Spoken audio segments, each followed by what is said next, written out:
Assalamualaikum warahmatullahi wabarakatuh. Berkaitan dengan poster duduk bersandar yang dimurkai, maka jawapannya memang terdapat hadis yang dimaksudkan daripada Nabi SAW, dan hadis itu dinilai sebagai hadis yang sahih oleh para ulama. Hadis tersebut diriwayatkan daripada seorang sahabat Nabi yang bernama Asy-Syariq ibnu Suwaid, yang mana Nabi SAW bersabda, ataupun Asy-Syariq ibnu Suwaid pernah berkata, marra bi Rasulullah sallallahu alaihi wasallam wa ana jalis hakadha. Pada suatu hari Nabi sallallahu alaihi wasallam pernah lalu berhampiran dengan aku, dan pada ketika itu aku sedang duduk dalam keadaan sedemikian. Lalu Asy-Syariq ibnu Suwaid dia tunjukkan kedudukan dia tersebut. Dia, waqad wada'tu yadil yusra khalfa dhahri, kata dia. Ketika itu aku telah meletakkan tangan aku yang kiri di belakang aku, wattaka'tu ala alyati yadi, dan aku bersandar kepada perut tangan aku.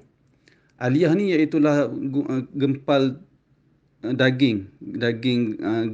gumpalan daging yang berada di dasar ibu jari ni, ataupun kita terjemahkan sebagai tapak tangan lah. Dia sandarkan kepada tapak tangan kiri dia.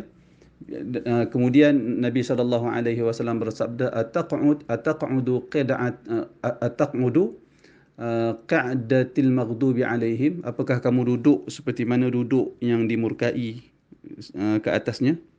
Maka hadis ini diriwayatkan dinilai sahih oleh beberapa ulama. Jadi kalau tanya kepada saya apakah duduk ini tak boleh, maka memang terdapat larangan di dalam hadis Nabi SAW. Cumanya para ulama berbeza pandangan, apakah larangan ini umum atau hanya khusus di dalam salat sahaja.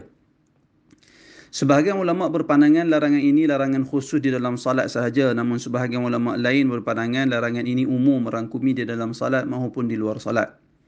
Dalam isu-isu yang seumpama ini, demikian juga para ulama berbeza pandangan, apakah larangan ini larangan yang membawa hukum haram ataupun larangan membawa hukum makruh.